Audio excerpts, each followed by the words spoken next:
നമസ്കാരം. പുതിയൊരു വീഡിയോയിലേക്ക് എല്ലാവർക്കും സ്വാഗതം. ഞാൻ ഇന്ന് നമ്മുടെ എംബ്രോയിഡറിയിൽ വളരെ പ്രധാനപ്പെട്ടൊരു സ്റ്റിച്ച് പരിചയപ്പെടുത്താം. Chain stitch. കുറച്ച് പേർക്കൊക്കെ അറിയുന്നുണ്ടായിരിക്കും. ഈ ചെയിൻ സ്റ്റിച്ച് ഏകദേശം ഒരു 10-16ഓളം ചെയിൻ സ്റ്റിച്ച് ഉണ്ട് കേട്ടോ. ഒക്കെയായിട്ടും അതിൻ്റേതായ പ്രാധാന്യമുണ്ട്. ഇത് നമ്മുടെ സ്റ്റെമ്മായിട്ടോ അല്ലെങ്കിൽ ഫ്ലവറിനോ ഒക്കെ ഉപയോഗിക്കുന്ന റണ്ണിങ്ങിൻ്റെ കൂടെയും ബാക്ക് സ്റ്റിച്ചിൻ്റെ കൂടെയും മാറി മാറി ഉപയോഗിക്കുന്ന സ്റ്റിച്ചാണ്. നമ്മൾ വിചാരിക്കും ചെയിൻ സ്റ്റിച്ച് എളുപ്പമാണ് എന്നൊക്കെ, പക്ഷേ അതിൻ്റെ കണ്ണികൾ ഒരേ അകലത്തിൽ വന്നാൽ മാത്രമേ അതിന് ഭംഗി ഉണ്ടാവുള്ളൂ.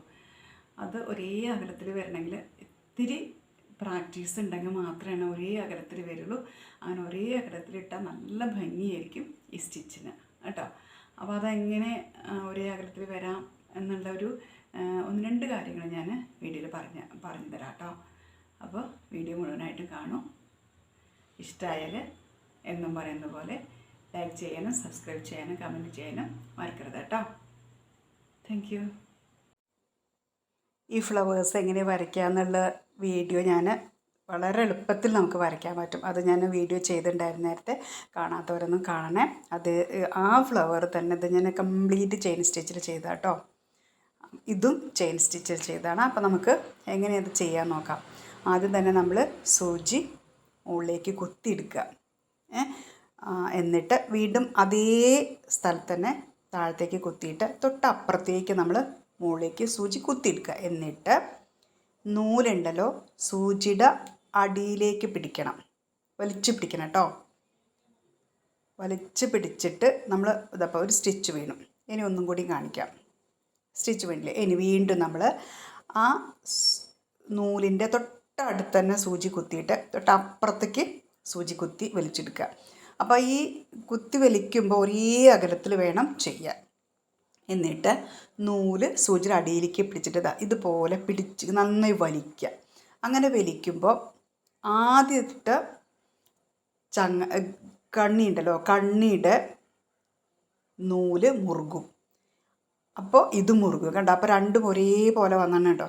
അതാണ് ഇതിൻ്റെ ആദ്യം ശ്രദ്ധിക്കേണ്ട ഒരു കാര്യം. നമ്മൾ തൊട്ട് അടുത്ത് തന്നെ സൂചി കുത്തി ഇറക്കി, എന്നിട്ട് അപ്പുറത്തേക്ക് കുത്തി ഇറക്കിയത് കുത്തി തൊട്ട് മുകളിലേക്ക് എടുത്തു.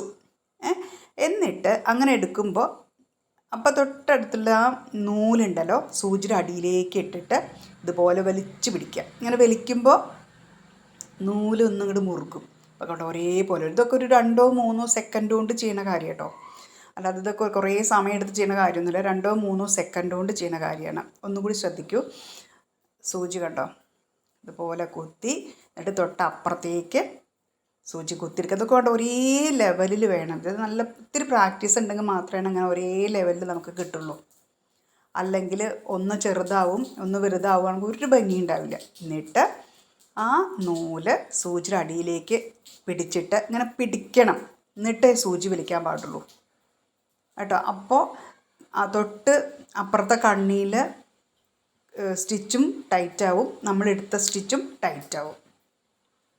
അങ്ങനെ ആകുമ്പോൾ മാത്രമാണ് അത് വൃത്തിയായിട്ട് വരില്ല. അപ്പോൾ 2 കാര്യം നമ്മൾ ശ്രദ്ധിക്കേണ്ടത്. ഒന്ന്, ഒരേ ലെവലിൽ സൂചി കുത്തിയെടുക്കണം. ഒരേ ലെവലിൽ സൂചി കുത്തി താഴത്തു നിന്ന് മുകളിലേക്ക് കുത്തിയെടുക്കണം. അതിൻ്റെ വലിപ്പം വ്യത്യാസം വന്നാൽ ഒരു ഭംഗി ഉണ്ടാവില്ല. പിന്നെ സൂചിയുടെ അടിയിലേക്ക് നൂലിട്ടത് വലിച്ചു പിടിക്കും വേണം. അങ്ങനെ വലിച്ചു പിടിച്ചു കഴിഞ്ഞാൽ എല്ലാ സ്റ്റിച്ചിനും ഒരേ വലിപ്പം ഉണ്ടായിരിക്കും, ഒരേ ഭംഗിയാവും.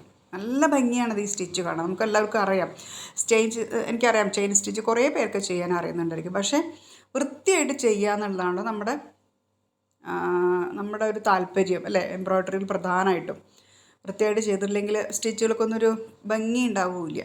അപ്പോൾ ഇതിന് ചെയ്യാവുന്ന ഏറ്റവും നല്ല ലളിതമായ 2 കാര്യങ്ങൾ ശ്രദ്ധിച്ചാൽ മതി. സൂചി താഴത്തേക്ക് ഒന്ന് മുകളിലേക്ക് എടുത്തു. അപ്പോൾ ഈ എടുക്കുന്ന ആ അകലുണ്ടല്ലോ അത് ഒരേപോലെ ഇരിക്കണം കേട്ടോ. മനസ്സിലായി കാണുമല്ലോ അല്ലേ എല്ലാവർക്കും? അത്രയേ ഉള്ളൂ.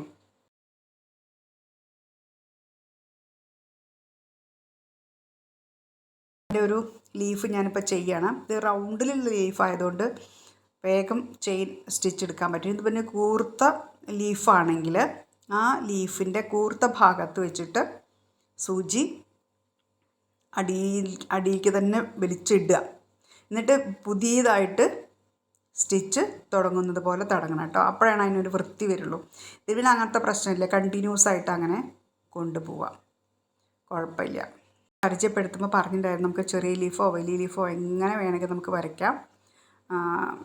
ഇതൊക്കെ നമ്മുടെ ഒരു ഇഷ്ടം പോലെ ചെയ്യാവുന്നതേ ഉള്ളൂ കേട്ടോ. ഇതിൻ്റെ കൂടെ ഇനി നമുക്ക് സ്വീക്വൻസ് വർക്കിൽ വളരെ പ്രധാനപ്പെട്ടൊരു സ്റ്റിച്ചാണ് ചെയിൻ സ്റ്റിച്ച്, പിന്നെ റണ്ണിങ്ങും ബാക്ക് സ്റ്റിച്ചും.